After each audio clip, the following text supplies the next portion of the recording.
Hi, this is Michael Buffer, and welcome to the BoxHard Podcast. Hello, everyone. This is Mikey Garcia. Yo, it's your boy, the odd guy himself, Malik King Scott.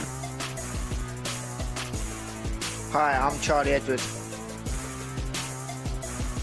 This is Fast Eddie Chambers, and you're listening to the BoxHard Podcast with my main man, Joey Coastman. Hello everybody and welcome to episode 80 of the BoxHard Podcast, number 80. I'm your host, Joey Coastman. I'm joined as always by Mr. Ayaz Sumra. Ayaz, how you doing? I'm good, Jerry. How are you? Very good, my friend, very good.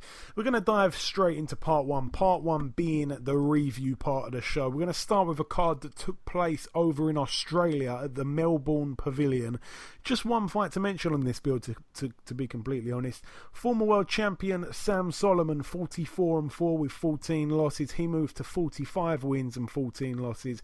He got a TKO win over Balas Horvath, who had a record of 29-21, now 29-22. Horvath was down in round 1 and 2, and he might have been down in round 3 as well, I'm not too sure, but he indicated to the ref that he had had enough, so he quit basically. Decent win there, I suppose, for Sam Solomon. I'm not too sure why he's still fighting, but still a decent win there over in the Outback. Moving over now to Finland, one fight to mention over here, Johan Duapas. He moved to 35 wins. He's of course got 4 losses, a former opponent of Deontay Wilder. He took on David Gogo-Shvili. I'm probably saying that wrong. Shvili was down in, or Gogo-Shvili, I think that's how you say his name. He was down in the first round and the second round and knocked out in round 3. So decent win there for Duapas. Moving over now from Finland to France. One fight to mention over in France. Michel Soro moved to 30 wins. His record now 30-1 with 1 draw. He picked up a TKO in round 3 over Javier Francisco Maciel, who had a decent record there, 30 wins and 5 losses. So Michel Soro gets another defence of his WBA International Super Welterweight title. Moving over now to Germany. One fight to mention over there. There's lots of different fights in lots of different countries. It seems to just be one fight in each different country so far. We're going to try to go through these very, very quickly. This one over in Germany, Robin Krasniqi, he fought Arthur Abraham. I picked Arthur Abraham to do the business. I thought that he would get the win. I think he's the more experienced guy. He's got the better wins at world level, and I was right there. Krasniqi lost unanimously over 12 rounds. I'm not too sure what the scorecards were, but Arthur Abraham picks up the win. His record now 46-5. Krasniqi 46-5 as well. So yeah, interesting stuff. That's it for Germany. Moving over now to Poland. One fight to mention over there. Krzysztof Zimnoch, the heavyweight. His record 21-1 with 1 draw. He took on former world title challenger. He lost to Lennox Lewis by knockout many, many years ago. Michael Grant. I'm not sure why he was anywhere near a ring. He lost. He got knocked out again. Zimnoch knocked him out in round 2. So Michael Grant now 48-7. His record. Zimnoch 22-1 with 1 draw. That's it for Poland. Moving over now to Sweden. Again, one fight to mention over here. Heavyweight contender Otto Wallin. He moved to 18-0 with a TKO in round 5 against his opponent Gianluca Mandras.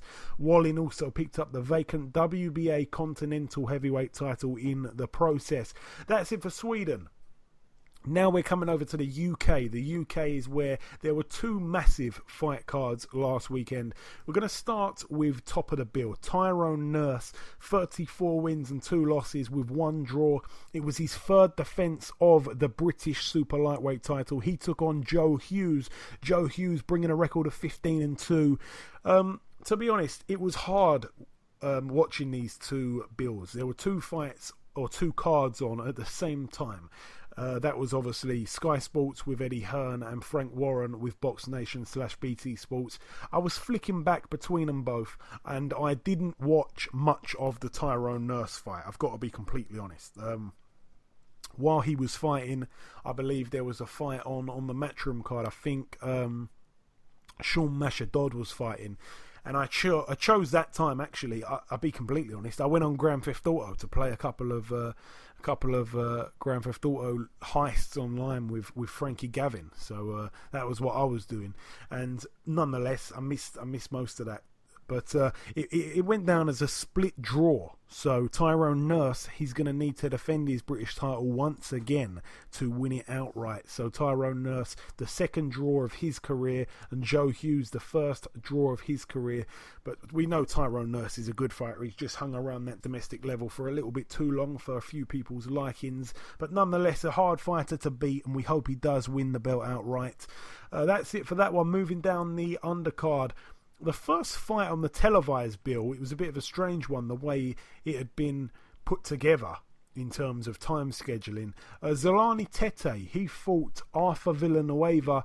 It wasn't a really good fight, to be honest. I was watching the Box Nation HD channel, and the commentary was not there. There was no commentary. There was no sound whatsoever on the HD channel for about 2 hours, which was real bad from Box Nation, to be honest. I'm a big fan of their channel, but real bad real bad technical fault there. But on the standard definition channel, which is channel 437 on the Sky Box, they had commentary, but of course the picture's not as good, so I was watching it in standard definition. I found it really hard to watch boxing on mute. It was quite weird, but I just couldn't get into it. So when I did switch over, which was probably about round 10 of the Tete fight, which again was the first fight on the televised bill, I could hear the commentary, but Tete wasn't overly impressive. He won most rounds. He had his opponent down in the 11th, but he managed to win unanimously after 12. He also picks up the interim WBO World Bantamweight title there. So a good win, I suppose. Villanueva came into the fight with a record of 30-1, now 30-2. Zolani Tete moves to 25-3, but not an overly exciting contest at all. It definitely was placed at the bottom of the bill. In hindsight, it was a good thing because it wasn't a great fight to watch, in all honesty. Also on the undercard, this was fight of the night for me. Jermaine Smile, he put his English super middleweight title on the line against Darryl Williams. This was a real war. Darryl Williams, this is going to sound a bit too much of a compliment, to be honest, but he's got a kind of style. This could go down as one of the worst analogies ever, but he's got kind of like a Mike Tyson style, and I mean that because the way he bobs and weaves, the way he kind of moves his head and ducks under punches left to right, kind of bobs up on his left foot and right foot. It reminds you of kind of like the way Mike Tyson would roll shots, and his defensive side was very underrated, Mike Tyson. But the same Mike Tyson kind of defense is what Darryl Williams got. I'm not silly. I know that he's not to that standard, but it just reminded me of that. It was a little bit throwbackish. Jermaine Smile lost ultimately by a split decision after 10 rounds. So Darryl Williams becomes the new English super middleweight champion. His record now 15-0. Jermaine Smile 14 wins, 5 losses and 2 draws.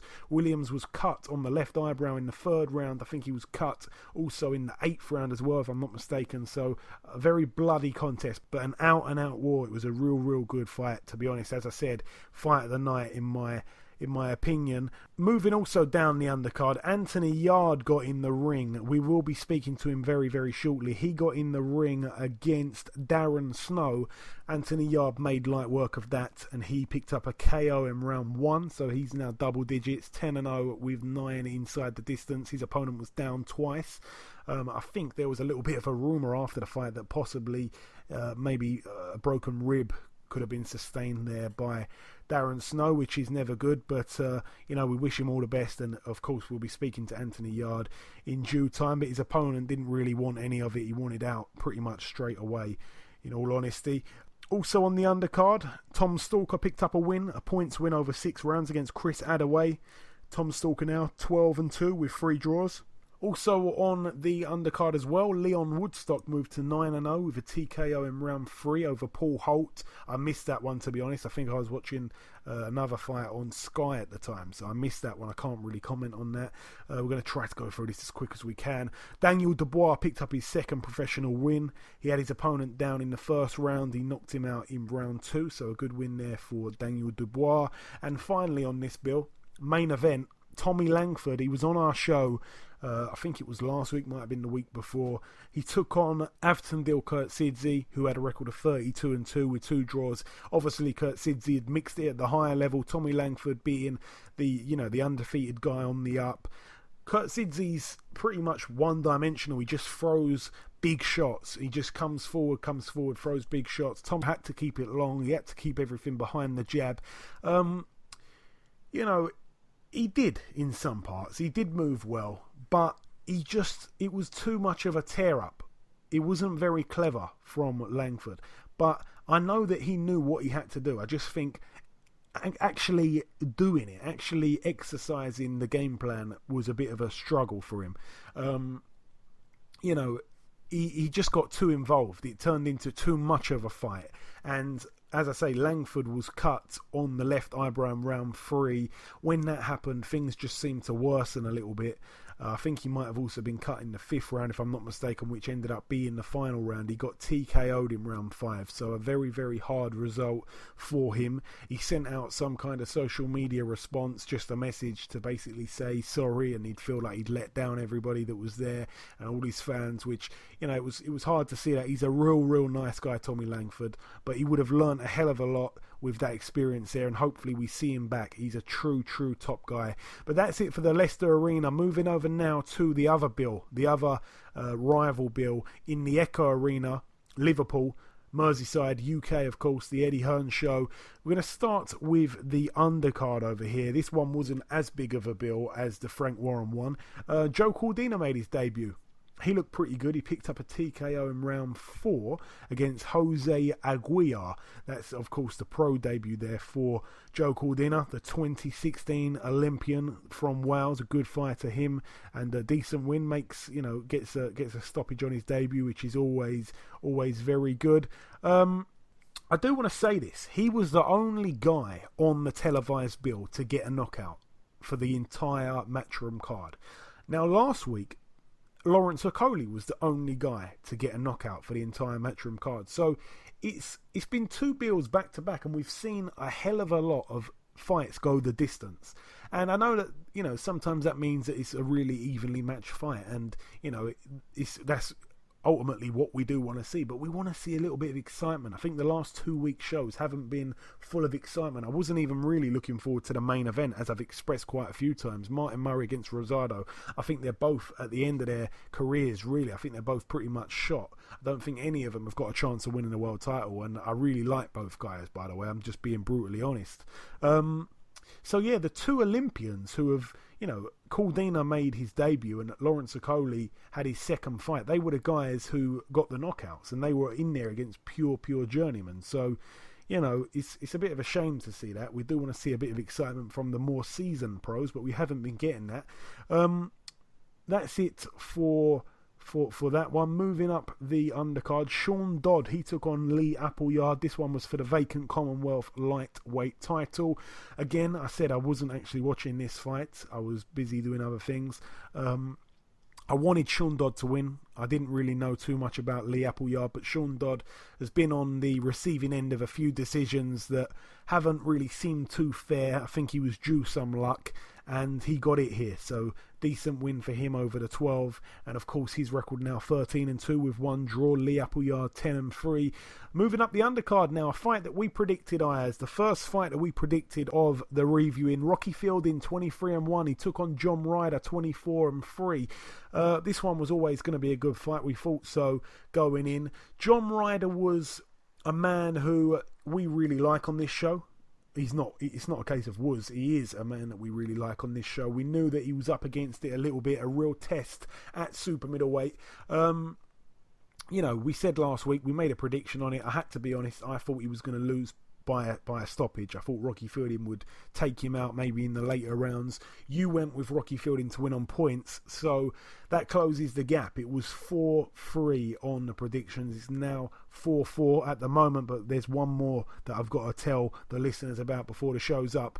So Rocky Fielding won by a split decision after 12 rounds. He also picks up the British super middleweight title, which was vacant at the start of the fight. Rocky Fielding now 24-1. John Ryder 24-4. Rocky Fielding just looked a little bit too big for him. I think that John Ryder had spells in the fight where he was fighting really good. He was pressuring Rocky Fielding. Rocky Fielding tired, but seemed to get a little bit of a second wind.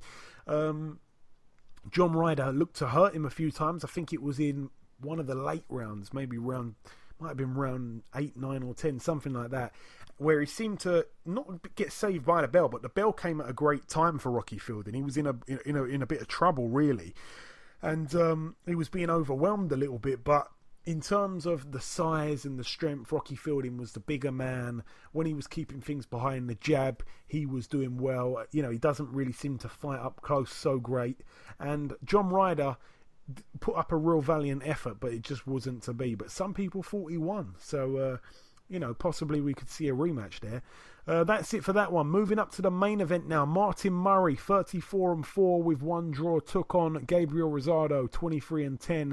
Gabriel Rosado is now 23-11. Martin Murray's 35-4 with 1 draw. Martin Murray also picked up the vacant WBA Intercontinental Middleweight title. Ayaz, I know that you watched this fight. I watched it too. I didn't really think it was too exciting. I didn't really think it lived up to what they were trying to say.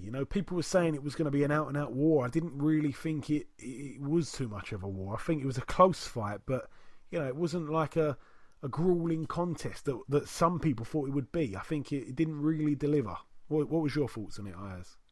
I agree with what you say. When I first heard this fight was being announced, Martin Murray and Gabriel Rosado, I go, wow, this is a fight now. This is what you call a growing tear-up. We know Rosado's been in some tough fights with Golovkin, so has Martin Murray. We've seen Rosado fight Willie Monroe Jr.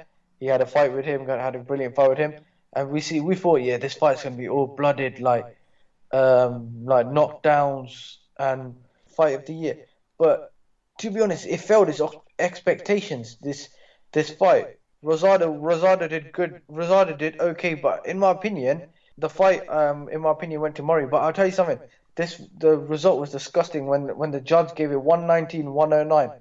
In my opinion, that judge, I don't know what he was watching, but that shouldn't have been 119-109. No, it was a disgraceful decision. I think everybody there agreed with that. Martin Murray's attitude after the fight, he was just like, he was like, I won that easy. One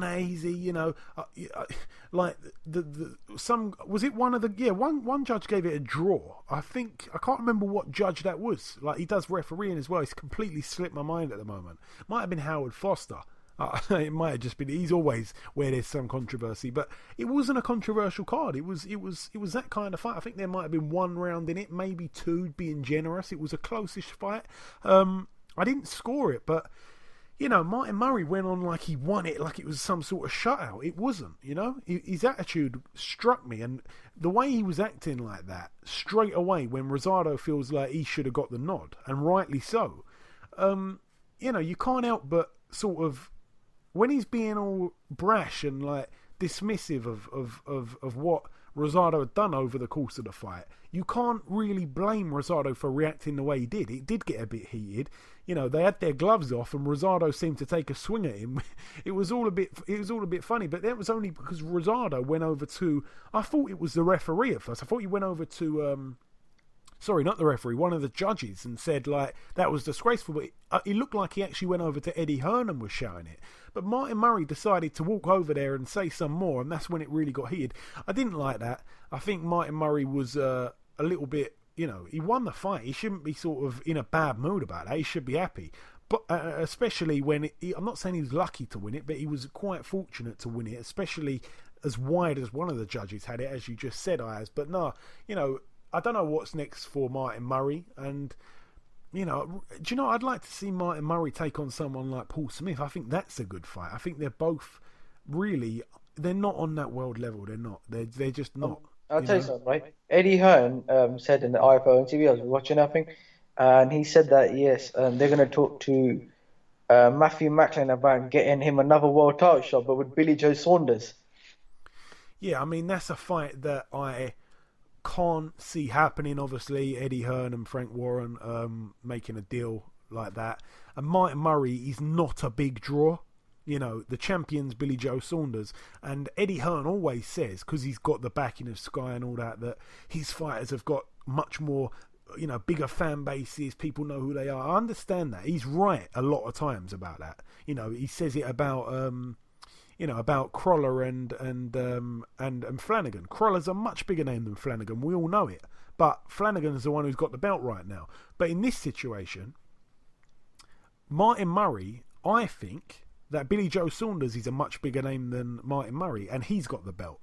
So I think the offer that Frank Warren would probably throw his way would be a fair enough offer, but I think that they'd be too, I think they think too big of themselves to take a fight like that. But we'll have to see. Money talks, and we'll have to see. But I don't even know if I'd like to see that fight. I think that would be quite boring. I don't think that, Martin Murray's very durable. I don't think that Billy Joe's got that much power, and I don't really see him putting him away or anything, or dropping him. So I think that would be a pretty boring fight. And plus, Billy Joe being a southpaw, I think he'd just dance rings around him. So yeah, I couldn't really see that being a great fight. But hey, it's I suppose it's an all British affair, and I'd definitely watch it for sure. But that's it. We're going to leave the Echo Arena card there. We're going to move over to the final bill in the UK. A bit of a shock loss, this one, over in the Tudor Range Leisure Centre in Solihull, West Midlands, United Kingdom. Top of the bill, big sexy Sean Turner, 10-0, perfect record, going in there against Kamil Sokolowski. I think I'm saying his name right. Sokolowski's record 3-9 with 2 draws. He won on points, so he's given Sean Turner his first loss. His record now 10-1. A real tough loss there to lose against someone who's got the record of 3-9. I understand that the guy is pretty underrated. I don't know much about him, but nonetheless, on paper, that's a bad loss there for Sean Turner. But we're going to leave that there. Moving over now to the StubHub Centre in Carson, California. We're going to start with the undercard. This was the bill that happened over on Box Nation. It started at 2 in the morning. There was a bill that started on Sky at 2 in the morning as well, so it was like clash early and then clash late with the 4 bills on TV in the UK. I'm going to start with the Gilberto Ramirez fight. He took on Max Bursak. Again, I said last week, Max Bursak was a man that was being drawn in to fight Billy Joe Saunders. He got the crack at a WBO world title, but it was up at super middleweight against Gilberto Ramirez, who, a lot of people say he's the best super middleweight in the world. He didn't fight.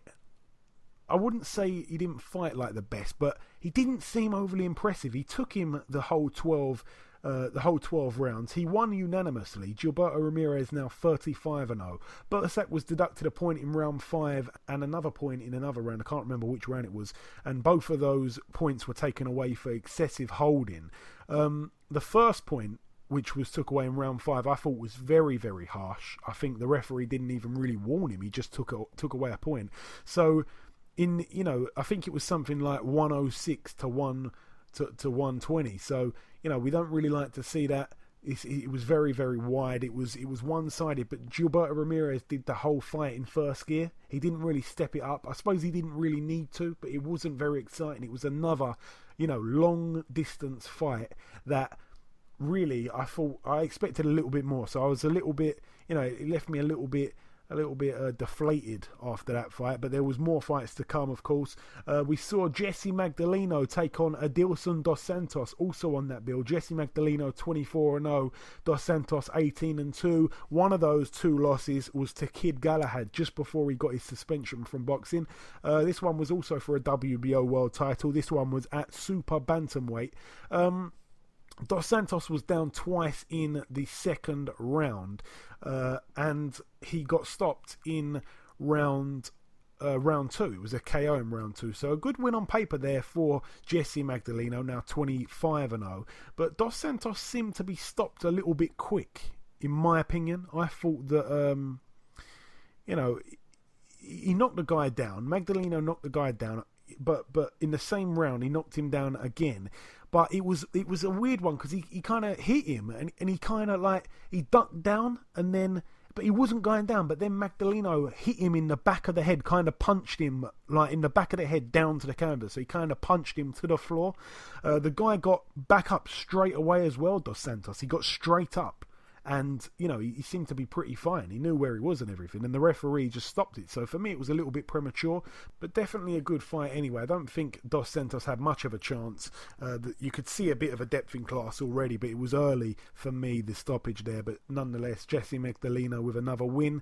Top of the bill on that one, Oscar Valdez took on Miguel Mariaga. Both men could bang. Both men were pretty much, they're definitely in the top couple at featherweight. This one was for the WBO World Featherweight title, obviously, Oscar Valdez being the champion. Mariaga kind of known as the puncher, but Oscar Valdez actually having the higher knockout ratio, or percentage I should say. They both fought. It was a good fight. In round 10, I will say, Oscar Valdez, he was in a lot of trouble in round 10. Miguel Mariaga was coming on really strong in that late rounds. It was a real good fight. And Ayaz, if you haven't seen this fight, you need to watch round 10. Some were saying it was, one of the best rounds you'll ever see. I think that might be a little bit far, but Mariaga was all over Valdez. He was absolutely swarming him, real, like he had him in trouble. It looked like something was about to happen. Then Valdez hits him with a hook. I think it might have been a left hook and completely floored Mariaga. Then he got back up. But a great round 10, and Valdez ended up winning on a unanimous decision after 12 rounds. So he defends his belt again, and of course he's now 22-0. And after the fight, Oscar Valdez called out all the other champions. He said he's ready for Gary Russell in a unification. He mentioned Lee Selby as well. Those are fights I'd definitely love to see. And there's one last fight to mention on that bill as well, actually. The debut of Shakur Stevenson. He made his debut. He picked up a technical decision win in round 6. It was scheduled for 6. It was at featherweight. It was a weird one. He won every round against his opponent Edgar Brito. Brito was cut in the second round from an accidental headbutt. And it was weird. The ringside physician stopped the bout at the beginning of the final round, which was round 6. And I don't really know why. I think it might have been a cut. Maybe the cut in round 2. But I didn't think that the cut looked bad. It was a real weird one. Like, they cleaned it up, and after they cleaned it up, as soon as the round was about to begin, the doctor jumps in and stops it. And it was a real strange one. It was like, I don't like to say it, but it was almost like they just needed Shakur Stevenson to pick up a knockout on his debut. So, he gets a technical decision. It was a real mishap, but a good win nonetheless. He won every round, and Shakur Stevenson's now 1-0. He's a young guy, and I tell you what, his lateral movement, when I see these young guys and their lateral movement, it's exciting. You understand, they kind of find these guys who are big, they can punch hard, that their movement's okay, their boxing skills can be polished up, and they turn them pro. But this guy, he was expecting a lot of punches coming back at him, and he didn't look nervous one bit. He fought like he'd had a bunch of pro fights, and like I say, he's pretty rare because he expected this guy to fire back. The guy had a record of 3-2 with 1 draw, and the guy did come to give it a go, but he just got absolutely outclassed in every single area of his game. But a good win there for Shakur Stevenson. And that's it for the StubHub Center in Carson, California. A great venue for boxing. Moving over now to the last bill of the reviewing. Obviously, there was so many fights on last week. We're going to start with the female WBO bantamweight clash, the world title obviously. Amanda Serrano was on the bill, her record 31-1 with 1 draw. She took on Dahiana Santana, who had a record of 35-8. Amanda Serrano won by TKO in round 8. It was scheduled for 10 2-minute rounds. She didn't need those. A good win there for Amanda Serrano. Showed a bit of power there as well, which is always good for the women boxing. It doesn't happen too much. Also on that bill, Jamel Charlo took on Charles Hatley. Jamel Charlo put his WBC World Super Welterweight title on the line against Charles Hatley. Charles Hatley 26-1 with 1 draw. Jamel Charlo 28-0.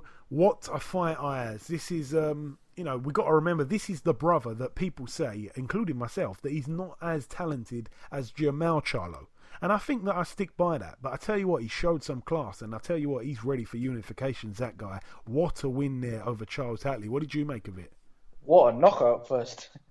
He boxed very good. He's more aggressive compared to his brother. And when he came, when he let his hands go, you can see that he dropped Hatley twice, and then obviously knocked him out in the 6th round. But I tell you what, it was a very good knockout. Yeah, very, very good. you say he's the more aggressive. Yeah, that's possibly true. I think he's a little bit less of a thinker. I think he's a little bit less composed. I think that he, when he senses a bit of danger, I think he really goes for it. Like, I don't think his shot selection's as good as his brother's, but they fight a little bit different. They fight a little bit different. His brother was in his corner. He got in there and he did the business. And Hatley came and gave it a go. He really, really did. But Charlo just looked at a class above. He just did. And I think that the Charlo brothers, they're the two best brothers in boxing right now. They're both talented. They're both talented beyond belief at the moment, especially as they were both in the same division. Now they're just a division apart, but that can set up unifications. Now, he also called out the other guys in the division to have unifications. He said that my brother's old title now belongs to Jarrett Hurd, and he called him out and said, I'm ready for that fight. I'll take that. Obviously, he wouldn't fight his brother, so now his brother's vacated. He wants his old belt. He wants to keep it in the Charlo family, and I can't blame him for doing so. And I think that's a fight he'd definitely go in as a favourite. But yeah, really, really exciting future for both Charlos. It remains that way after last week as well. Hatley was down in round 3, as you alluded to, Ayaz, and obviously in round 6 he was put out for good, and it was a bad knockout. It really was. I think he hit him with a good shot and jumped all over him and just forced a stoppage. Hatley was throwing shots as he got knocked unconscious, and he was down for a while, and it wasn't a pleasant sight, but a brutal knockout. What I didn't like is Jamel Charlo climbed up on the ropes and was shouting out. He was shouting out what seemed like he said, "Sleep, sleep," and that's a bit like, it's not very nice. I don't really like to see that. I like to see good sportsmanship, especially after a contest has finished, whether it's football, whether it's whatever sport. It's not good to see, pretty horrible things. You wouldn't want your opponent to stay asleep. That's a horrible thing to say. I think that was pretty bad from him. I think maybe one of his PRs or whatever needs to get in his ear about that. But that's it for that one. Moving over now to the main event. Sean Porter, 26-2 with 1 draw, taking on Andre Berto, 31-4. This one was at welterweight, obviously. This was always going to be a good fight. We were looking forward to it. We both made a prediction on it as well, Again, we both made our predictions on it. Firstly, before I give my opinion on it, what did you make of it? This was a very good fight. Now, either was this fight or was the Gilberto Ramirez, but I like the welterweight division, so I wanted to see the welterweight clash between Porter and Berto. But I'll tell you something. For me, before this fight started, I was like, if Berto wins this fight, his career should be back on track. If not, I reckon he should hang up the gloves. And this is a must-win fight. This fight was a must-win fight for both of these two.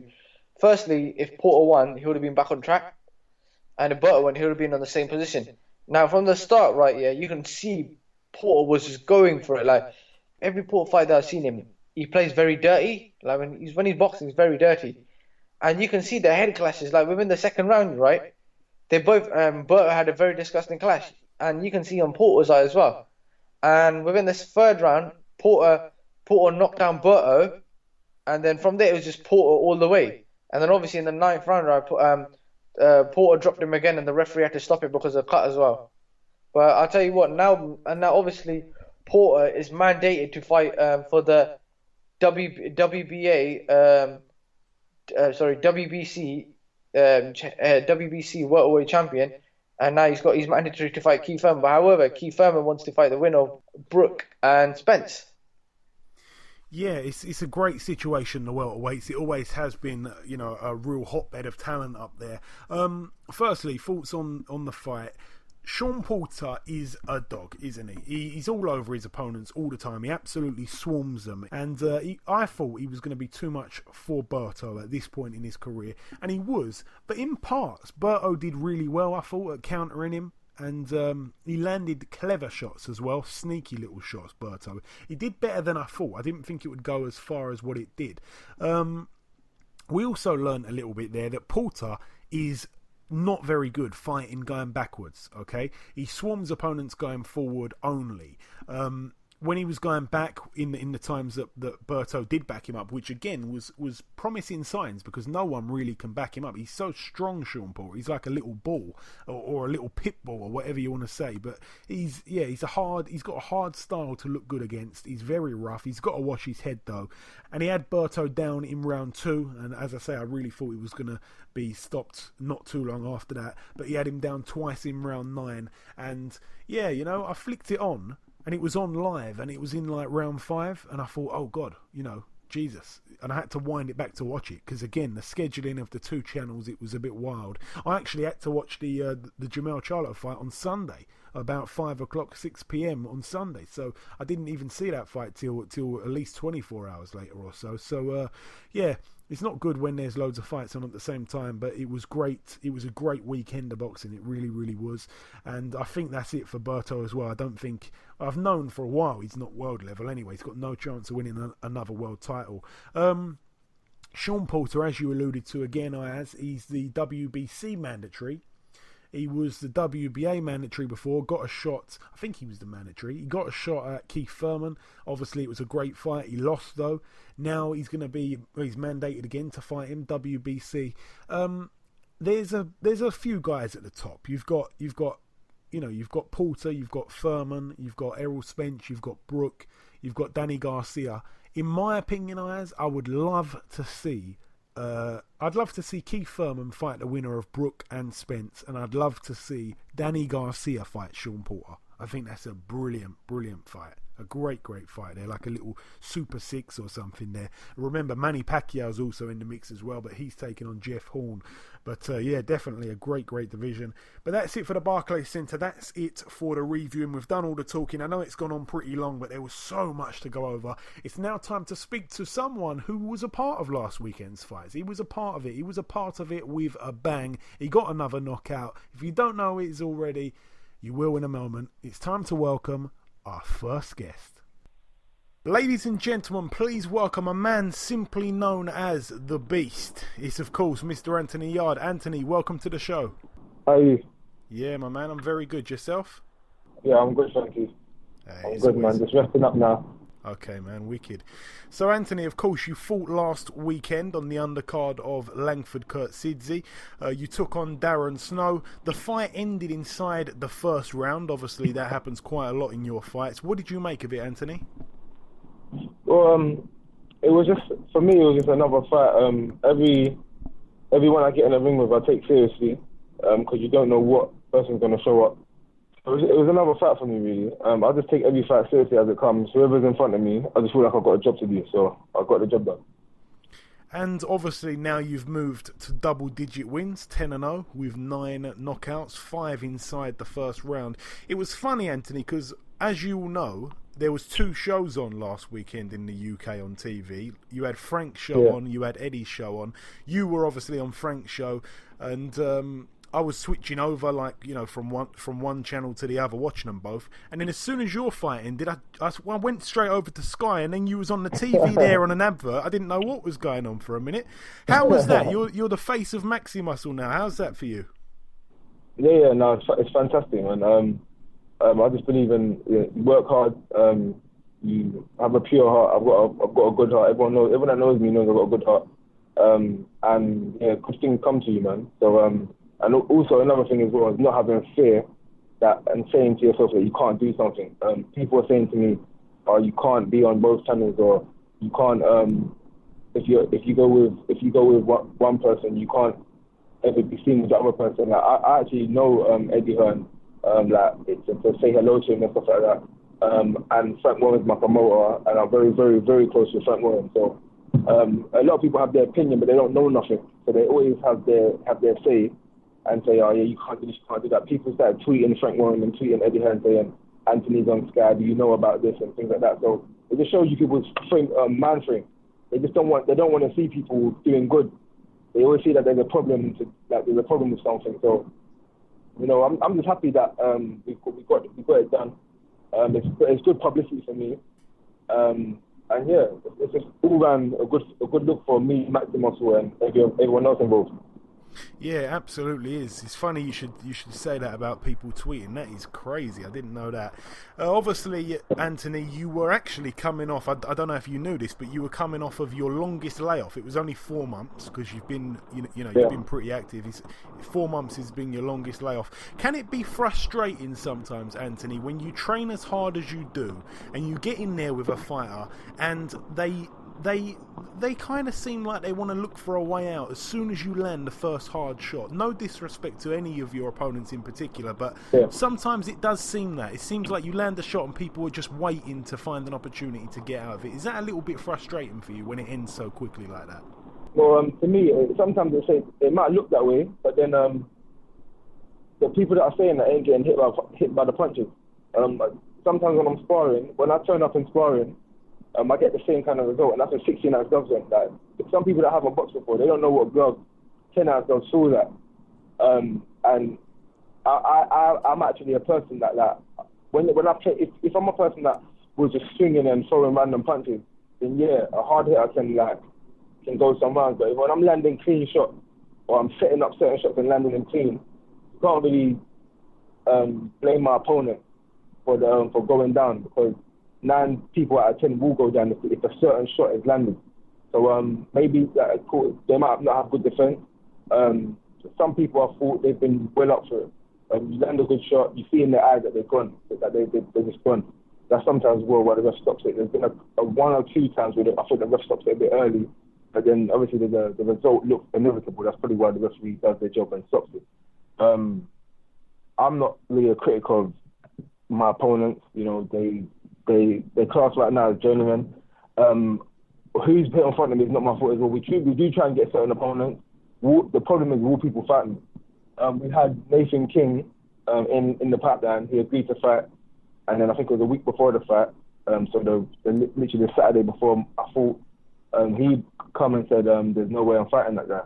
So you can't. It's like a win-win situation. This is why I train so hard. So, it ain't really frustrating for me. I just think it's like I'm doing my job. There's so many people that fight the same opponents that I fight that don't knock them out or struggle with them or get landed on. Or there's so many aspects to look at it. I just focus on myself, how I'm performing, and right now I'm happy the way I'm performing, regardless of who's in front of me. Yeah, and as you mentioned there, you just mentioned... Obviously, you just mentioned there Nathan King. He's been in with quite a few of the domestic. The guys kind of in that light heavyweight domestic level. Like Hosea Burton and Dex Spellman, for example, someone that you're being linked pretty closely with. Say that again? He fought James Bigel as well. He fought James Bigel as well, who's the world champion. Yeah. I'm just sort of concentrating on the light heavyweights that he's fought. But it's you're in and around that mix, and it would have been good if that fight did come off. We'd have seen it would have been like a measuring stick fight to see. But obviously, he didn't want no part of it, so I think that speaks for itself. Anthony, I do want to ask you, you're next fighting on the Davis and Walsh bill. That's right, on the 20th of May. Is that right? Yeah. Okay, correct, so you're taking on Chris Hobbs on that night. This is your chance to win your first pro title, as he's the Southern Area light heavyweight champion. Do you know much about him, Anthony? I don't know. Simple as that. I literally don't. Yeah, I'll just keep it as simple as that. I don't know anything about him. All I do know about him is that he's got a belt, and right now he's the Southern Area champion, which you have to respect. Again, I don't take no one lightly. I'm going to train for him the same way I train for everybody else. And we'll see an exciting night on May 20th. Now, we all think, Anthony, that you've got the potential to go on to do really, really big things in the sport of boxing. I know that the Southern Area title's on your mind at the moment. Obviously, we just said there May 20th. But when do you think we will see you maybe fighting at English or British level? I feel like I can fight at that level now. Is that my job to look at? It's not my job. So if anyone wants to know the routes I'm going to go down, you have to speak to management and promoter, because the reason I'm not focused on it because plans change and things always change. I could fight for the British in my next fight, win it, and then fight for a world title, and then it could just be that, oh my gosh, I didn't see it happening that quick. So So sometimes though you can't always over plan things and say I'm gonna go this route, I'm gonna go that route, because sometimes you're not in control. So I take each fight as it comes. I focus on the fight as it comes, and then I deal with it, and I deal with it in the best fashion that I know how. So confusing myself or putting stress on myself, saying am I gonna do it in this amount of time, or when am I gonna do it, or what route am I gonna take? That's not really something that I really focus on. I just focus on doing my job. If I keep doing my job, the reason I've got to this level of where I'm at so far is because I've focused on each job as it comes. And eventually, the opportunities are going to come, and it's whether you take it or not.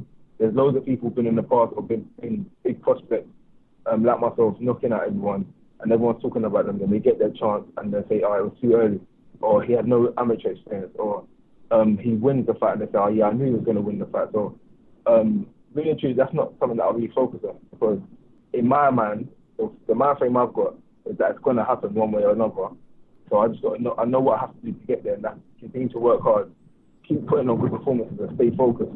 So as long as I do that, it's going to happen eventually. So that's my job, to just stay focused. Yeah, fair enough. Well said. I do want to ask you this. I believe that I heard something anyway that Bernard Hopkins approached you and said that he knew all about you. Is that right? Oh yeah. When I fought in Dallas, Texas, we had a weigh-in. Like I said, we gave each other the nod, because obviously Bernard Hopkins, he's a legend.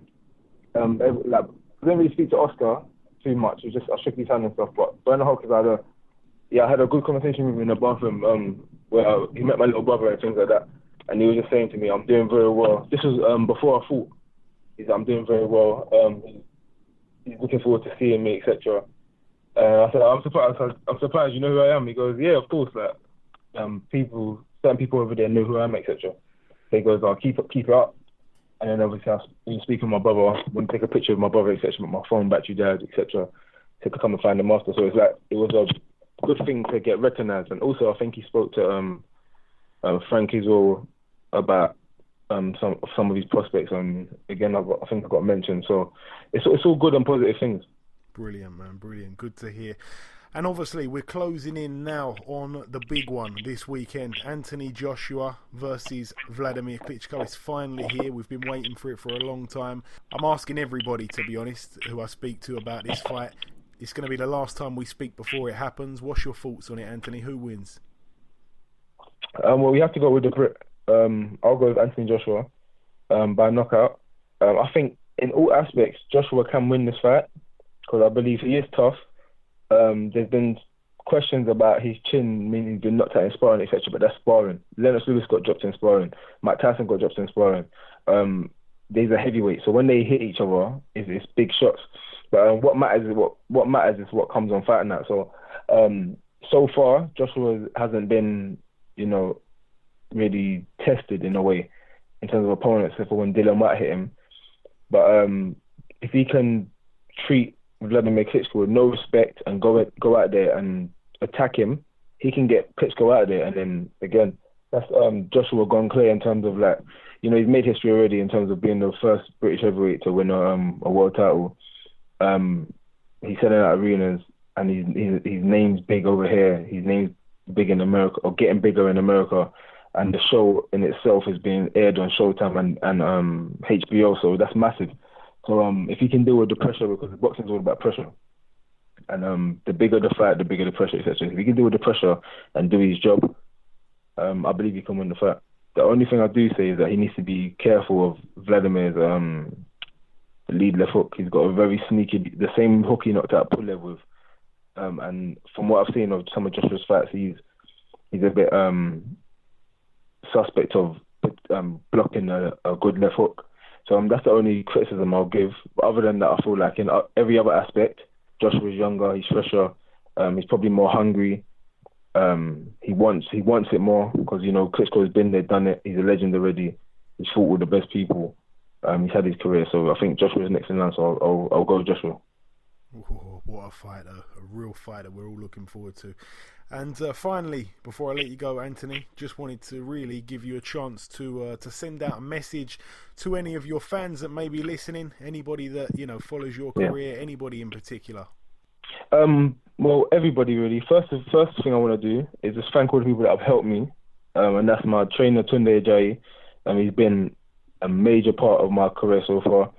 Tony Cisse, who was my amateur coach. Imber, he was the guy that I first ever went to when I wanted to start boxing in the first place. And then again, the list goes on. People that don't need to be mentioned, but they know I've got them. And then also people that sponsor me, Maxi Muscle. Again, they've been fabulous with me. We've got a very, very, very good relationship. Rainham still. And of course, the big promotion team behind me, Frank Warren Promotions, Box Nation, and now as well BT Sports. So if I missed anyone, I apologise, but mainly they're the people that helped me get here.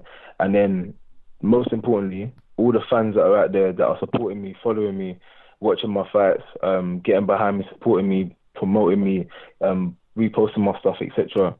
The love that I feel for everybody doing that is unconditional. It's hard to reply to everyone, but you know, everyone knows about boxing, so it's not a mainstream sport yet, and it's hard to get people to actually be interested in it and follow it and promote it, etc. So the people that are doing it, yeah, big love, man. Thank you. And also yourself as well, you know, for giving me interviews and things like that. So yeah, thank you to everybody. Hey man, you deserve it, believe me. Okay, listen, Anthony, it's always a pleasure, my friend. You know that. Thanks for speaking to us, and I'll see you soon. Thank you, brother. I'll see you soon. Okay, now it's time for part 2 on this week's show. This part, of course, the preview part. There's a lot to talk about, of course, hashtag 90,000. But before we get on to that, we're going to go over to Ayaz with this week's latest boxing news. Jamie Cox has signed with Matchroom Boxing. Yeah, it's a strange move. We knew that there was a few... I don't think his relationship with Frank Warren was too good towards the end. It was a little bit unsure of what was going on there. Jamie Cox obviously had his few problems outside of the ring. We had him on this show, actually, not too long ago, a few months back now. And, he kind of just was in the limbo a little bit. His last fight was one of those fights where, the referee nearly threw both the fighters out. It was very, very messy. It was a real dirty fight. Both men had points taken off. God knows how many points taken off. About 4 or 5 points each. It was really, really dirty. And, we just didn't know what was going on. He was European champion. He's been knocking loads of people out. And he's looked really, really good. But you can't mention him in the same name of some of the other guys when it comes to exposure. He's a great fighter. He might be able to beat some of these guys. He definitely, he really wants to fight these guys. He's ready for world level. He truly, truly is. Like, in his head, he really is. And I'm not doubting his talent. Maybe he can do that. But he's not known like some of these guys. Like, people talk about him and Chris Eubank Jr. Chris Eubank Jr. is, mainly it's because his father is a big name. He's a big name as well. But these other guys in and around that middleweight division, there's a lot of guys with much bigger names. And the reason of that, I don't know if it was because he was with Box Nation. I don't know if it was because of his, the choices he made outside of the ring and his troubles outside of the ring. But now he's with Eddie Hearn. I can see him being fast-tracked into something big. And, I think he's with the right man in Eddie Hearn. And, no disrespect to Frank Warren there whatsoever. He did a good job with him. I think he's got to 21-0. But Eddie Hearn is good at picking up fighters with long unbeaten streaks and moving them onto something big. I think he's going to do a good job with Jamie Cox. I sent him a message. I sent him all the best. And, I'm excited to see what's next for him because he is one of the best kept secrets in British boxing, to be completely honest. And finally, Hughie Fury has pulled out from the Joseph Parker fight. Yes, it was scheduled for May the 6th, which is only next weekend. But, we had Peter Fury on the show a couple of weeks ago, and I believe that they were supposed to turn up sometime in the last few days to fight, or not to fight, but they were going to turn up in New Zealand. And I don't think they were there when they was expected to arrive. And I'm pretty much friends with the promotional team behind Joseph Parker, Duco Events, and they sort of let us know that they were a bit sceptical of the fight taking place. They wondered where the Furies were. I don't think they could get in touch with them. And then all of a sudden it comes out with, they come out with an injury. I was speaking to Peter Fury, and you wouldn't sense anything in there that he was being he wasn't being truthful or he was trying to hide something or anything. It seemed to be really genuine. So hopefully the injury is genuine, but people are always quick to jump the gun, and I think that the Parker team are very disappointed. They're saying they're not surprised. They're also saying that they're not too sure about if it's a genuine injury or not. So we hope it is a genuine injury. We just hope he's not out for too long. But he's got a replacement opponent, Ayaz, and I'm gonna say this piece of news because I don't think you know about this. But his opponent's already been replaced, and he will be fighting a man on the same date, which is good. So he will be defending his title, and it's a man who's ranked at number 14 in the WBO. So he gets a defence there, and the man's name is Razvan Kojanu. Okay, his record is 16-2. He's from Romania. I think he lives in the US. He's 6'7.5". He lost in 2015 to a guy called Donovan Dennis, who had a record of 11-1.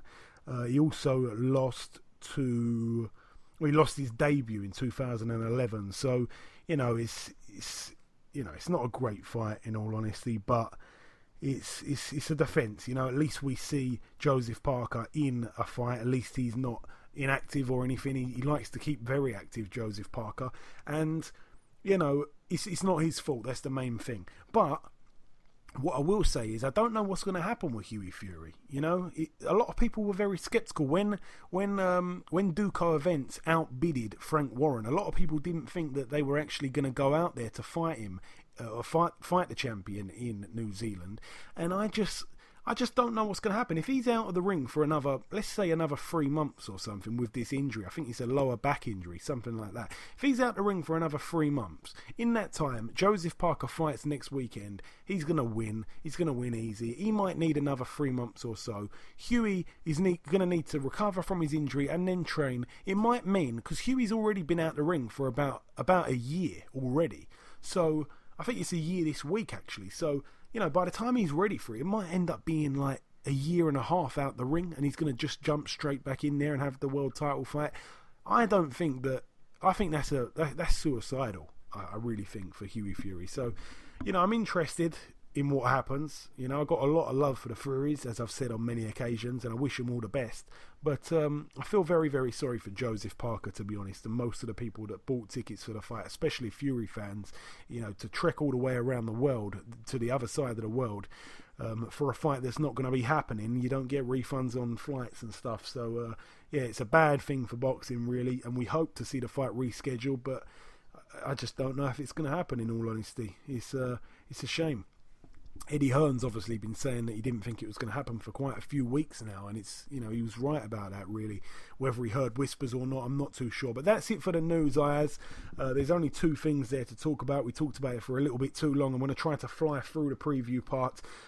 This one, the first card that we talk about, is just one fight to mention on this bill, happening over in Bulgaria. An interesting one, a bit of a strange one.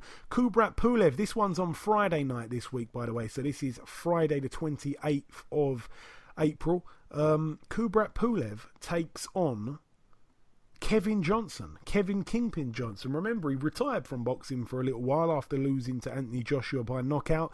Then he come back. I think he got a win about a month or 2 ago, and now he's in there against Kubrat Pulev in Bulgaria. He's going to lose this fight, obviously, and I've just got a feeling Pulev won't knock him out. I've got a feeling that Kevin Johnson can probably be a little bit tricky and manage to see the final bell.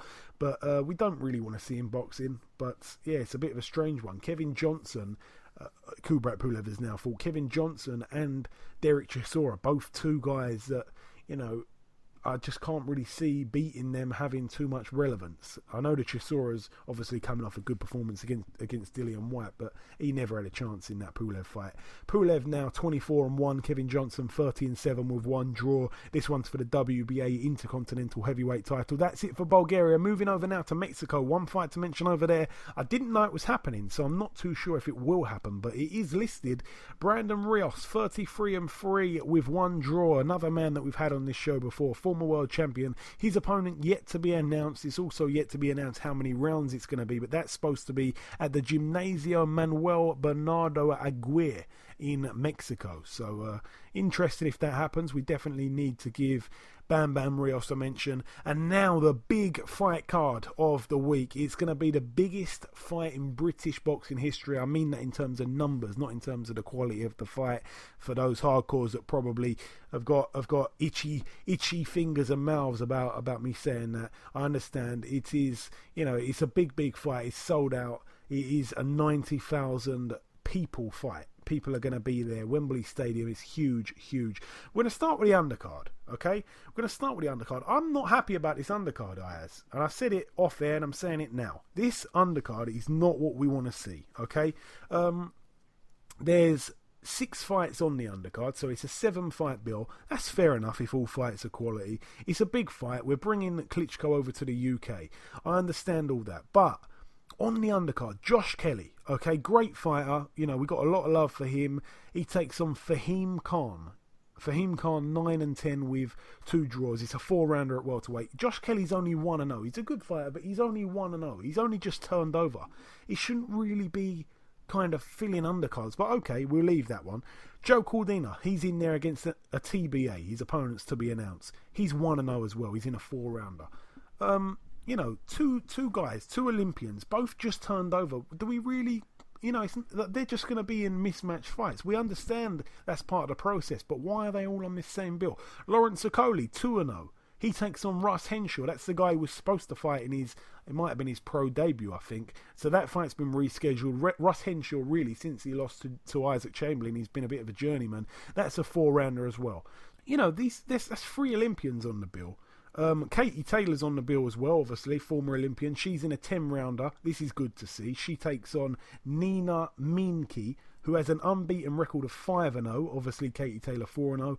That's at lightweight, obviously. I'm happy about that fight. I think that's a big step up for Katie Taylor. Fair enough. That's a good one. Luke Campbell's in there against Darlis Perez. That's a great fight. Real good fight. That's very much a 50-50 fight. Luke Campbell 16-1. Darlis Perez 33-2 with 2 draws. Obviously, Darlis Perez was stopped by Anthony Crolla, but it's a good step up there for Luke Campbell. Scott Quigg 32-1 with 2 draws takes on Viarel, I think, Simeon, who has a record of 21-1. Now, most people don't know who Simeon is. Let me tell you about Simeon. His only loss is to Lee Selby. Lee Selby outpointed him for some sort of title. It was before he became world champion. He outpointed him at the O2 Arena, if I'm not mistaken, over 12 rounds. Okay, fair enough. If you lose to Lee Selby, that's fair enough. He's a great fighter, Lee Selby. In his last fight, if I'm not mistaken, he took on Andoni Gargo. That's a name that you've probably heard a few times on this show in recent weeks. Andoni Gargo lost to Lee Selby on I think it was the Hay Bellew undercard. He absolutely schooled him and then knocked him out. This opponent, Simeon, went the distance with Andoni Gargo, 12 rounds, and it was a very close fight. I think it was like he maybe won by like a round or a point or something like that. It was a really close fight. So he's taking on Scott Quigg. Scott Quigg now being trained obviously by Freddie Roach. That's an exciting thing, I suppose. But this is not the kind of opponent we want to see him in there with. But I'm just not too happy with the card. I think Scott Quigg's in a pretty much an easy fight. Luke Campbell's in a good one, fair enough. Katie Taylor's in a step up, but it's women's boxing. Not a lot of people are too interested in that, even though I've been pushing it for quite a while now. I like it. I think it needs a chance, but I don't think it's worthy of being like a big on a big undercard like this. I don't want to be too critical. And then the 3 Olympians who have only had 4 fights between the 3 of them, and they're all in 4-rounders. Okoli, Cordina and Josh Kelly. And they're all in there against overmatched guys who are just going to lose easy. So, we will probably see a few knockouts here, but it's not a great undercard for me. I'm a little bit disappointed. I know a lot of people are as well. And now the main event, the reason really probably why this undercard's not so great. It would have cost a lot of money to put together. It's a great fight. Anthony Joshua, 18-0, taking on the tricky veteran, one of the best heavyweights ever to lace him up, but he's coming off of a loss. 64-4, Wladimir Klitschko. It's for Anthony Joshua's IBF World Heavyweight title and also for the vacant WBA Super World Heavyweight title and the vacant IBO World title. Firstly, Ayaz, I'm going to go over to you before I have my say on this. I've got a little bit to say, so I'm going to go over to you first. What's your thoughts on this fight, Anthony Joshua, Wladimir Klitschko? I think this is a very good fight, but the problem is, a lot of people say the last time we seen Klitschko fight in the ring was when he fought Tyson Fury, which is over a year ago. And that's when Tyson Fury beat him. Many people are saying that since Fury has beaten Klitschko, has Klitschko aged from that fight? Or is it just Klitsch with the way when Tyson Fury beat him, he beat him in a style? Now, the problem is, Joshua's had how many fights? 18 fights, is that correct? Yeah. Right, he's had 18 fights. He needs that step up, like, for example, like a Bermain Stavern, like a step up, or a Kubrat Pulev step up. But I think, in my opinion, a lot of people are saying that he's catching Klitschko at the right time. In my opinion, to be honest with you, I think this fight is not. I don't think he's ready for this fight. In my opinion, I'm going to have to go for a Klitschko win because the problem is Klitschko's got so much experience, right? When he fought Fury, he fought complete. I think when he fought Fury, he fought very differently. But I think this time, right, he's gonna have a different frame, and I think he's gonna fight. He's gonna fight much differently what he fought to Fury, and I reckon he'll beat Klitsch. I reckon he'll beat Joshua. Okay, so what we will say is we're going to go to the predictions in a moment. Remind me to ask. Well, I might as well just ask you right now. Do you reckon that's a points win, Ayaz, or do you reckon knockout? I can't see this fight going points. I'm going for a Klitschko knockout. I'm going with a Klitschko knockout as well. Now, let me give my reasons behind this. By the way, we talked about the Sean Porter and Berto fight. I went with Sean Porter to win by knockout. You went with Sean Porter to win on points. So it was 4-4. It's now 5-4 on the prediction league. Obviously, we're predicting about the Klitschko fight here. We're both agreeing with each other's outcomes on the fight, which is a Klitschko knockout. So we can't be separated on that. But what I will say is my reasons behind my decision here. We spoke to Anthony Yarde earlier. He decided to go with Anthony Joshua to win, but he did mention the sneaky left hook of Klitschko. Klitschko throws a load of shots. We didn't see many of them against Tyson Fury. Tyson Fury is very tricky. Tyson Fury was a lot taller, a lot longer reach than Klitschko. He's very tricky. He went southpaw, he went orthodox. I rewatched that fight the other day as well. He was terrible in that fight, you know. Everybody knows it. Anyone will admit it. He'll admit it himself. He was terrible. He didn't show up in that fight against Tyson Fury. He's coming off of that layoff. It's almost like, I think it's like almost an 18-month layoff. It's not ideal for him. He's also never fought at this age. He's 41 now. He's never been this old when he's fought. He's never had a layoff this long in recent years. It's all against him. It's in the UK. It's in front of 90,000 Joshua fans screaming their heads off. I understand all that. Klitschko's a very seasoned guy. As I say, it's crazy some people saying that Joshua's power, like, you know, that's a big thing. Let me tell you guys, if you don't know this, then you really don't know too much about boxing. Anthony Joshua has knocked out all opponents he's fought. Okay, he hasn't fought anybody who's genuinely top level. Klitschko's done it time and time again. Remember Klitschko? Do you remember when Klitschko dealt with Pulev, knocked Pulev out? You know, could Joshua knock Pulev out in that fashion? For me, I don't think so. I think that Klitschko, even though he doesn't have a 100% knockout percentage, he's the harder puncher of the two. He's the more experienced of the two. He's got more in his arsenal of the two. I think his defense, even though he hasn't really showed it too much in recent times, we understand that, you know, he's got that jab grab style. I understand that he can be a bit boring, but he doesn't really get hit much either, and he's fought real live opposition, whereas Anthony Joshua hasn't. This is his first big test, his first genuine test as a pro. If he wins this fight, I'm ready to jump on that Joshua bandwagon and say he is the best thing since sliced bread. He is as good as Tyson Fury. I'm ready to say that, okay? But I can't do it before it's proven.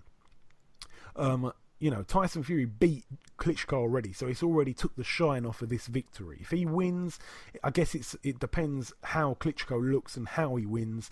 If we can say if Joshua was better than Fury. Fury gave Klitschko a boxing lesson, to be honest, and he had no right to do so. Joshua, I think he's very stiff. He stands tall. He doesn't have a lot of movement. We know that Klitschko likes people that stand in front of him. Klitschko, again, with that sneaky left hook that Anthony Yarde alluded to, he's got a great right hand, and I just think he's going to be a little bit too much for Joshua. I think Joshua can be hit, and I think that in a way he's a little bit tailor-made for Klitschko. And anybody that you speak to, answer me this, guys. Anybody that you speak to, anybody that knows boxing, if this comes, because I think some of the first few rounds, I think that it could be a bit cagey. I think that it's going to be a little bit of a chess match early. I don't think that either fighter's going to go absolutely crazy, game plan out the window and start windmilling for a knockout early. I think that both men are going to be very cautious. I think they both respect each other a lot. And as I've said before, answer me this, Ayaz. Who's got the better jab of the two? Klitschko. Yeah, it's clear. Klitschko's got a better jab. If it becomes a battle of the jabs, Klitschko's got, he's got one of the best jabs. He's got a great jab.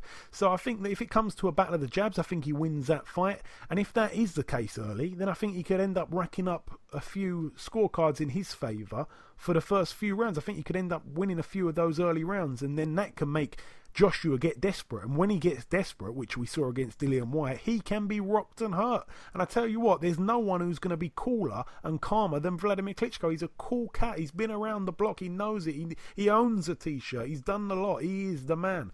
We also do need to touch on the point that the press conference that Klitschko had with Tyson Fury, he was very disorientated, if you like. He was very uncomfortable. He seemed to just be a little bit shy, a little bit nervous, maybe a little bit worried. I understand it's hard that's Tyson Fury does that to people. I understand that. It doesn't really play much in the fight, but it did here. And we do need to bear in mind that in these press conferences and these times that he's met up with Joshua, he's talking like he is obsessed to become a 3-time world champion. Remember, he joins only about 4 or 5 different names who's ever done that, Muhammad Ali being one of them, to become a 3-time world champion. So there's that there. Also, the defences record, he's like, I think he's maybe tied with Joe Lewis, so he wants to be defending his title the most of any. Do you know the answer to that, Ayaz? Have I got it? Is it right? I'm not quite sure, but I'll elaborate you with something else. Go on. When Manny Stewart, before he died, he goes to Klitschko, you're going to have a signature fight. And in a press conference, Joshua said, this is my signature fight that Manny Stewart told me I'm going to have. Yeah, you mean Klitschko said that? Yeah, I mean, he's been right about a load of things. He said that Tyson Fury is going to be the man to take over after Klitschko. He was the man to take over after Klitschko. So he's one of the best trainers ever, and it seemed like he could see things before they happened. Listen, this is a great fight. I take nothing away from this fight. It's a brilliant fight. I've been looking forward to it since it was announced. It's got, it's the best fight that can be made in heavyweight boxing right now for me. Absolutely. Without Tyson Fury being involved, it is the best fight that can be made. If Joshua wins, wow, it's huge. It's absolutely huge. But do remember that Tyson Fury's already beaten Klitschko. He's coming off of a loss. But as I say, he seems to be a lot hungrier. He seems to be a lot more switched on. And if he loses, especially if he gets knocked out, that's career ending for him. I think he needs to hang it up. And there's some fire. There is some fire in his eyes that I see, and I think it's a different Klitschko to the one that fought Tyson Fury. I think we all know that, and I think that he has to throw more shots and land more shots than he did against Tyson Fury, and I don't think he can land or throw any less. He was terrible that night, and believe me, he is in this boxing business and he's being serious. He's in it to stay. He's ready for a few more years, I think. Wladimir Klitschko, he's an exceptional athlete, and this is a real telling fight. This is the first legitimate test for Anthony Joshua. If he wins, he's the real deal. If he loses, hey, he can come again. He's young enough to come again. Klitschko said to him in the face-off, if you beat me, I'll congratulate you. When you lose, I'll help you come back. And I believe he will. So for me, I think it may be, I don't think it's too early. I do want to see Joshua in these fights, especially loads of his fans on Twitter and his diehard supporters. They make me want to really see this fight even more than I ever did. So I hope that it's a good fight. I hope it lives up to its expectations, but for me, I'm going with a Klitschko stoppage. Remember, you can let us know on Twitter your opinions. We will talk about them. You can let us know your opinions on Twitter at BoxHard Podcast. That's all I've got to say on that fight, Ayaz. Is there anything else you want to mention before we leave the Wembley card alone? No, that's it. Okay, mate. We'll leave that there. That's at Wembley Stadium. If you didn't already know, it's going to be huge, huge at the weigh-in tomorrow. It's going to be real electric, but what a fight. It's really got the hairs on the back of my neck standing up. And finally, the final two cards to mention before we wrap up the preview part and essentially wrap up the show. One fight to mention over in the Liacouras Center in Philadelphia, Pennsylvania, USA. Tevin Farmer, big friend of the show. His record 24-4 with one draw. He's in a 10-rounder at super featherweight against Arturo Santos Reyes, 19-7. This one's for Tevin Farmer's NABF super featherweight title. So all the best to Tevin Farmer. And also the final build to mention, this one happening, I think it's early next week. I can't remember off the top of my head, but it's at the Sportsman's Lodge in Studio City, California, USA. Ivan Redcatch, 20-2. He takes on Argenis Mendez, 23-5 with one draw. Should be a decent little scrap, that one, over 10 rounds at lightweight. And also Brandon Figueroa's on the undercard. His record at the moment, 11-0. He takes on Luis Fernando Saverda, who has a record of 7-2. So a little mention there to prospect Brandon Figueroa. But that's really it for the preview, and it has been a long show. We've talked about a lot. There has been a lot to talk about. You know it and I know it. Last week was full of boxing. It was huge, all the bills that was on. This week is huge. There's only one bill that's on, but it's took up a lot of time talking about it. It's going to be a huge fight. I hope that you enjoy it. Again, I will speak to you just before we end the show in the outro, which I'm not even convinced many people listen to, but it is what it is. That's it for the preview, and we've done the news, we've done the reviews. It's now time to welcome, before we wrap up part 2 and end the show, it's time to welcome our second and final guest. Ladies and gentlemen, please welcome a man I'm starting to call Triple B. He's got banter, he's got balls, and he can box. When I say he's got balls, I mean in the ring. However, last time when he stepped on the scales, he proved he's got big balls outside the ring too. It's, of course, the White Rhino, Mr. Dave Allen. Dave, welcome to the show. How's that for an intro? Thank you very much, mate. I enjoyed that. We all three of us enjoyed that. Me and my two balls enjoyed that. I tingled a little bit at that. Thank you. Hey, I wouldn't expect nothing less. So, Dave, obviously we spoke to you last after your last fight. You were expected to be out on the bill just gone, the Murray Rosado undercard, if I'm not mistaken. Obviously, you chose to not fight on that one in order to train harder for your upcoming fight. You're fighting on the Brook and Spence undercard, May 27th, for the vacant Commonwealth strap against a guy called Lenroy Thomas. Now, I personally don't know too much about him, Dave, aside from the fact that he previously fought Dominic Brazil. He lost that fight by KO in round 4. Aside from that minor fact, do you know much else about him, Dave? Yeah, the only reason I knew of him before the name came up was he's a well-known sparring partner. He sparred Ortiz extensively. He sparred Joshua, I believe, for the Martin fight.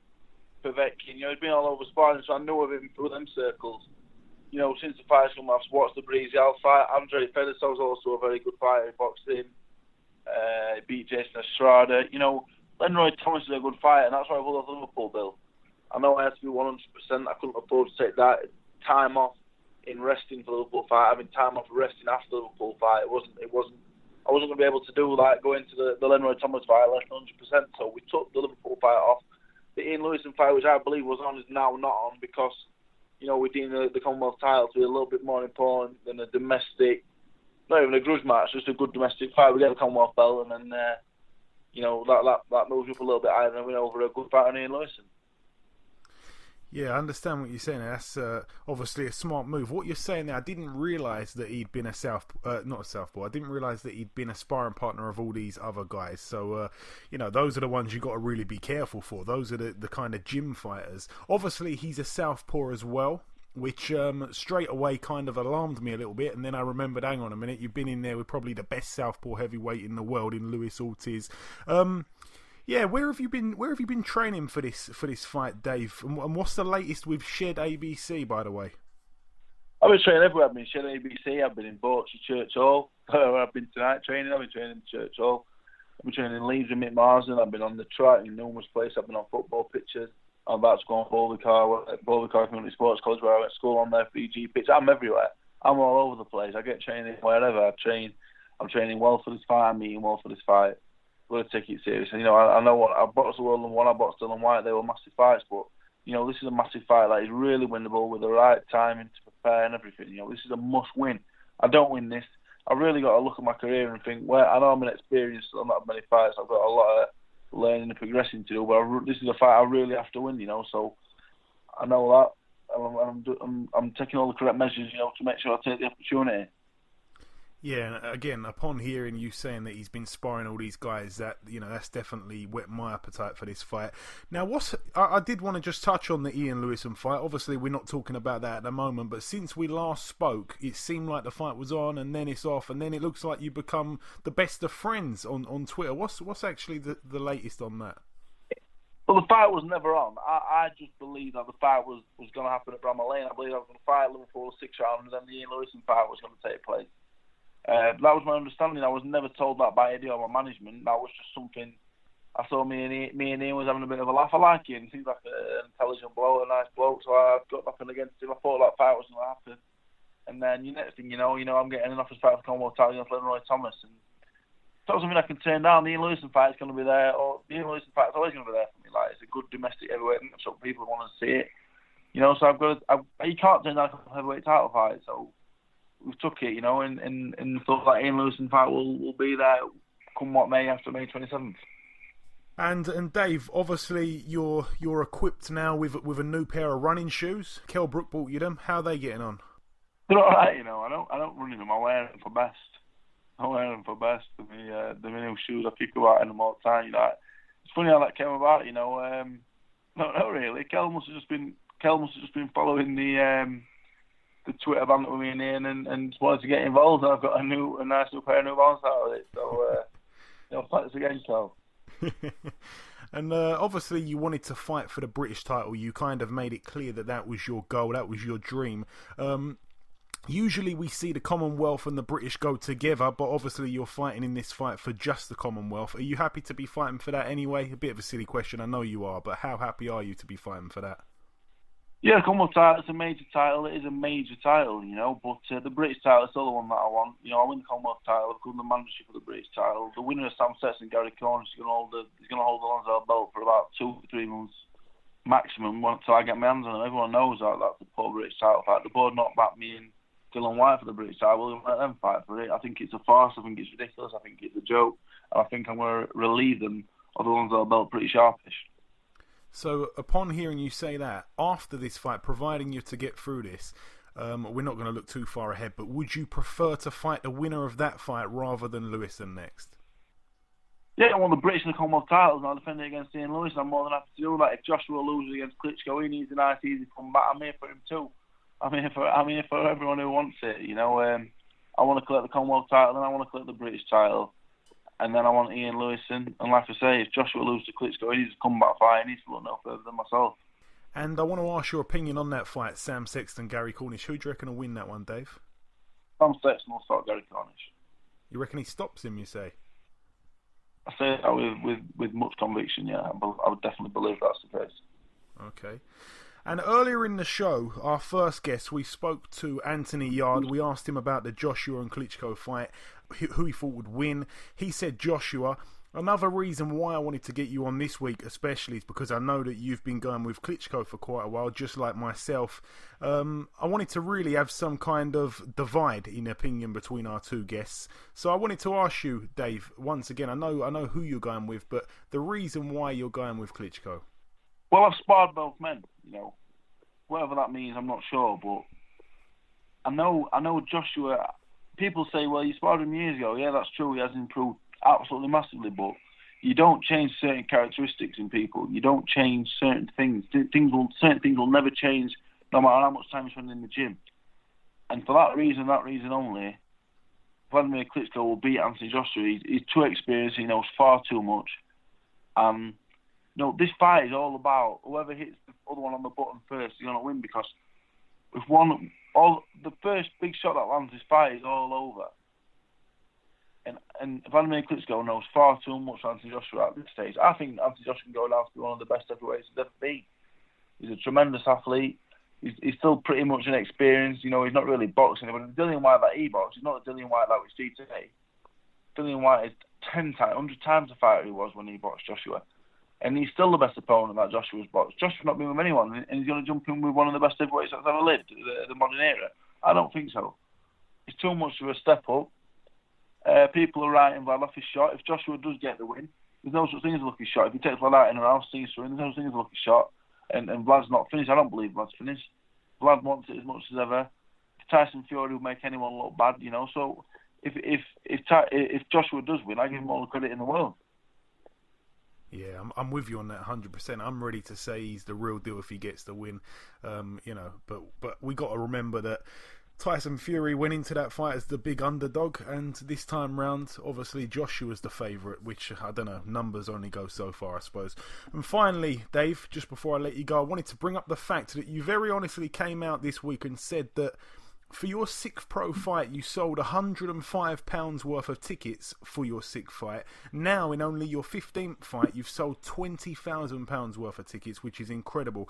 What does that mean to you, and how did you manage to get to the level that you're at now in terms of fanfare? You've got so many White Rhino fans. Yeah, that is £105 as well, not 105 tickets. That's £105. That's £335. Oh, sorry. I knew that was right. I didn't know if I made myself clear. I knew that. That case, you know, for people who might think 105 ticket, £105, that's free ticket. And now, you know, I don't know what the £20,000 equates to. That's only so far. We've still got 4 weeks to the night of the fight. More tickets will go out, you know, looking at maybe £25,000, £30,000 worth of tickets, and where that come from then, you know, like now, things are crazy, things are ridiculous. It doesn't even feel normal. It doesn't feel like it's happening to me. The message of support and whatever else that's happening right now is crazy. You know, if I beat Lenroy Thomas, this can only snowball. This can only get bigger. Because like I tell people say to me, how have you done this? I've done this just by being myself. Everything I do is me. And I think that's what people appreciate. I'm just being myself. I'm just doing what I do. I'm acting a fool. I'm a clown. That's what I do. Everyone who knows me on a personal level knows I'm a bit of a clown. I do like a bit of a laugh. And I'm a nice kid as well. And I'm really glad, and it's really nice that people are seeing that. I'm not flipping tables and scrapping and making silly remarks and doing whatever to get attention and whatever else. I'm just being myself, and people are liking it. So I feel it's only going to snowball from here, and it's absolutely brilliant. It makes me emotional at times. The amount of tickets and support I'm getting, you know, it's not something I ever envisaged happening to myself. Yeah, good on you, mate. All right, listen, Dave, it's always a pleasure, my friend. Thanks for coming on once again. Best of luck for your fight, which is 1 month away today, and we will catch up sometime afterwards. Thank you very much, mate. Thank you. Okay, now it's time to conclude what has been episode 80 of the BoxHard Podcast. I've been your host, Joey Coastman. Ayaz Sumra has been Ayaz Sumra. A big thank you to our 2 guests, Anthony Yarde and the White Rhino, Dave Allen. Anthony thinks Joshua will win. Dave thinks Wladimir will win. Me and Ayaz also think Wladimir will win. If you, our listeners, are brave enough to put your predictions on the line, remember you can send them in to us at BoxHard Podcast on Twitter or Instagram, and we'll read your predictions out on next week's show, which by then we'll know the outcome of the fight, and it'll either be quite funny reading the ones that predicted it awfully wrong, or it'll be quite excellent for those that nail it. Either way, we hope Joshua gets the job done. He is a Brit at the end of the day. Enjoy your weekends, people, and we'll see you next week.